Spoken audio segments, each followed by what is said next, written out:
Is natural selection a process which helps to explain the modern diversity of life? The vast majority of scientists and even young Earth creationists think so. But one organization, the Institute for Creation Research, has gone all in on denying the reality of natural selection. Let's take a look at how creationists have become divided over this question. Is natural selection real?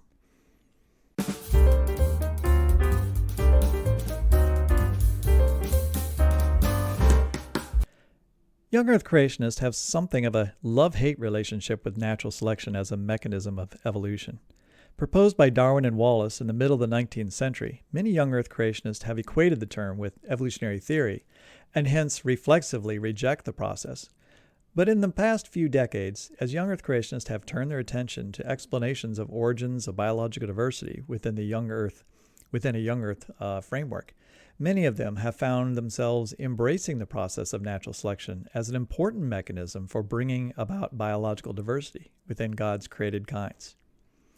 This difference of opinion about the origin of species and natural selection has appeared among young Earth creationist organizations and has been festering for a number of years.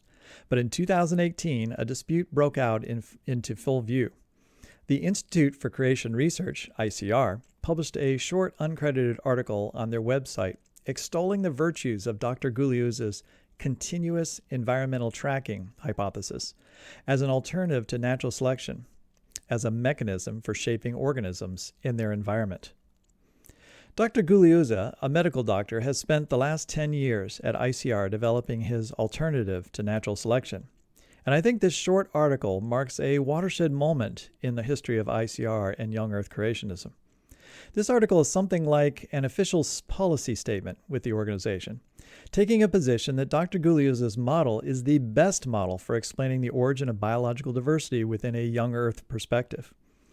In it, the president of ICR, who is now Guglielmo himself, but at the time was Dr. Henry Morris III, and most of their full-time staff scientists provided endorsements of this model. It is clear that moving forward, ICR will be promoting this new biological diversity origins model. Here we have a statement by ICR early 2022 that shows their continued embracement of this CET model. ICR's most pressing assignment is to fundamentally change the way people understand biology. Our task is to construct a completely new theory of biological design that incorporates recent discoveries and respects the biblical narrative. The theory would explain hundreds of fascinating examples of creatures' abilities from an organism-centered, engineering-based perspective that gives glory to their creator and not to nature.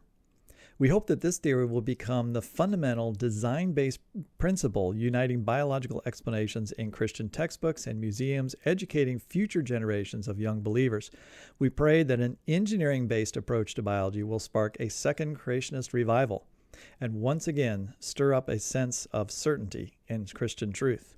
Well, let's just see how other creationists feel about this particular model and whether they've enjoyed any success in the years since that first article and this current statement.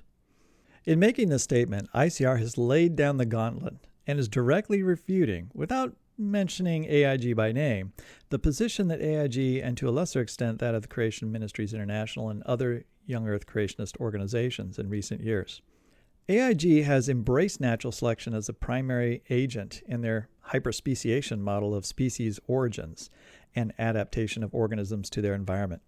By so publicly taking this stand, ICR has taken another big step in distancing themselves from AIG, and these organizations are likely to continue to drift further apart in their approach to creation apologetics. On my blog, I wrote a post, linked below this video, about a presentation on the origin of species given at the Creation Museum. I call that post a primer on young Earth views of natural selection, mutation, and speciation. In that presentation, Answers in Genesis laid out their model for the origin of diversity. Their description of natural selection and adaptation could hardly have been more different than what ICR has just published. Just look at this screenshot from one slide in that presentation. We see that AIG is saying that natural selection is a primary cause of speciation, creating the tremendous number of species diversity since the flood only 4,350 years ago. To illustrate just how differently Randy Guglielmo and now ICR as an organization feel about natural selection, I quote a portion of an article by Answers in Genesis biologist Nathanial Jeanson, where he lists just a few statements that Guglielmo makes about natural selection. Let me read some of these. Selection only happens in someone's mind. Nobody ever has seen a selection happen. It's only in the mind that selection actually occurs. Selection is not real. Selection only happens in the mind of beholders who attribute results to external powers. They're not rooted in reality. Selection only exists as a mental construct, the illusion that natural selection operates on organisms. Natural selection is a phantasm. Now, these are all quotes, just a few of the quotes that Dr. Jeanson pulls out, who is another young Earth creationist and is criticizing Guglielmo for his views of natural selection. Can there be any doubt that Guglielmo feels that natural selection is not a real biological phenomena? On the other hand, we have AIG talking about how natural selection is a real phenomena and it has the ability to sculpt organisms over time. Here we see Answers in Genesis comments to the public about their position on natural selection. Note that natural selection, mutation, and selective breeding are all reasons for the diversity we have today. So let me highlight a few more statements from the ICR article from 2018. To illustrate just how radical ICR's position on natural selection is. Here we have Dr. Henry Morris, who at the time was the president of ICR, and he states his endorsement of Guglielmo's CET model. I was surprised, however, at the resistance from some within the creationist community, since the scientific and theological evidence seems so supportive of the model. Those who have resisted or opposed the model have unfortunately tended to express their opposition in personal rather than scientific terms. Dr. Guglielmo's publication and excellent presentations on this subject have established strong support for the CET model. Now we're going to see in this presentation, has the opposition really been just personal rather than scientific? We'll take a look at a couple of their papers. So here we have the president of ICR admitting there is strong resistance to these ideas in the creationist community. He claims that those who oppose CET are doing it for personal rather than scientific or theological reasons. I have read the back and forth articles that have appeared in the creationist journals for the past 10 years. This is absolutely not true. Yes, other creationists have used very strong language to indicate just how wrong they feel that CET is, but they have backed it up with, and I don't get to say this too often, cogent, logical, and data-driven arguments. That in itself is impressive, given that some of those same authors I have criticized for not providing strong arguments on other topics. I don't get to do this very often, but I'm going to recommend two articles published by Answers in Genesis. The first is the first is Does Natural Selection Exist by Nathanial Jeanson, which is the older of the two articles from 2013. And then also Refuting Dubious Claims Regarding Natural Selection by Lisle. Both of these are devastating refutations of Guglielmo's CET model and illustrate just how deep the divide has been between ICR and AIG. What we didn't know before this article is whether Guglielmo's beliefs were more widely held at ICR. Now we know that it isn't just a debate between Guglielmo and the rest of the YEC community. It's the entire Institute for Creation Research, which is now upholding this model. We should also observe that in 2013, when Nathanial Jeanson published his paper, he was an employee with Institutes for Creation Research working alongside Dr. Guglielmo. And he published this in an AIG creation journal. It wasn't long after this that Jeanson left to join AIG as a researcher writer there. And Jason Lisle was an employee of ICR, also working alongside Dr. Guglielmo.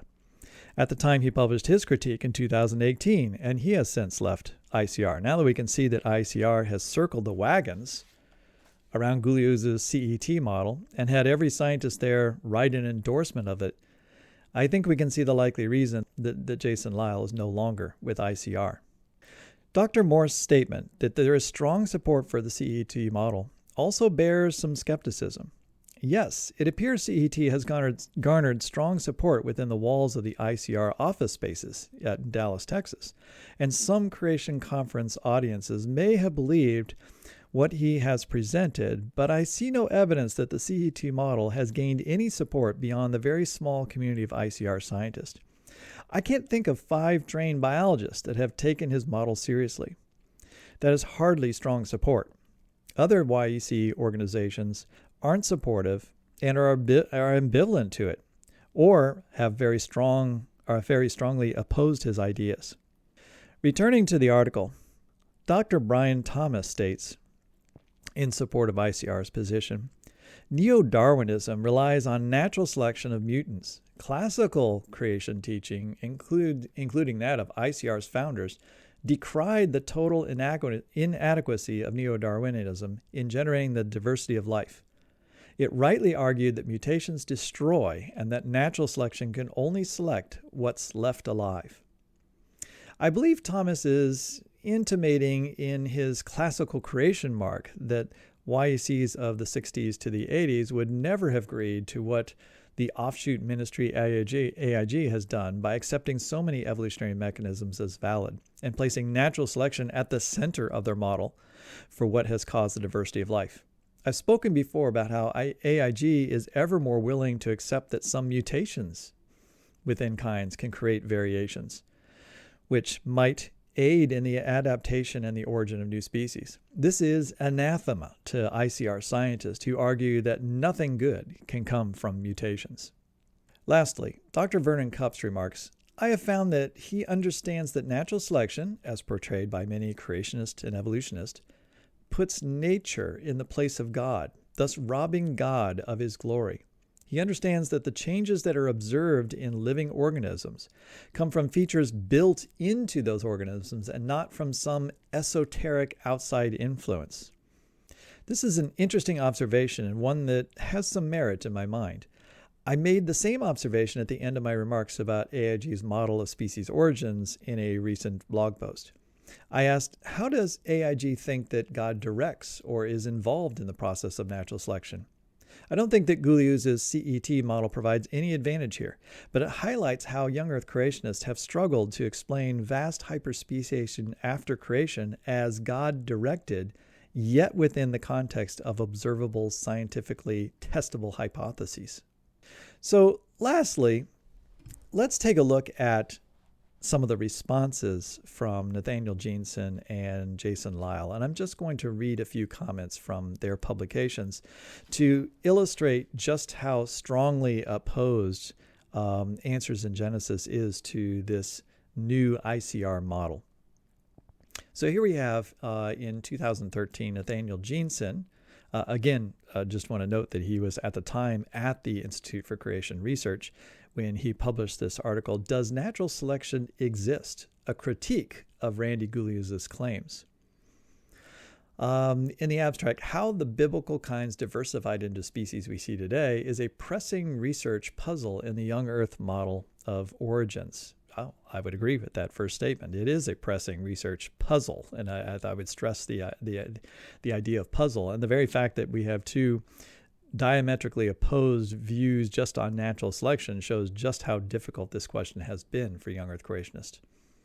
My analysis specifically evaluates Randy Guliuz's 2 central claims with respect to this question, that natural selection does not exist and that program filling is superior to natural selection on biblical and scientific grounds. I show that Guliuz fails to provide scientific or biblical justification for these assertions.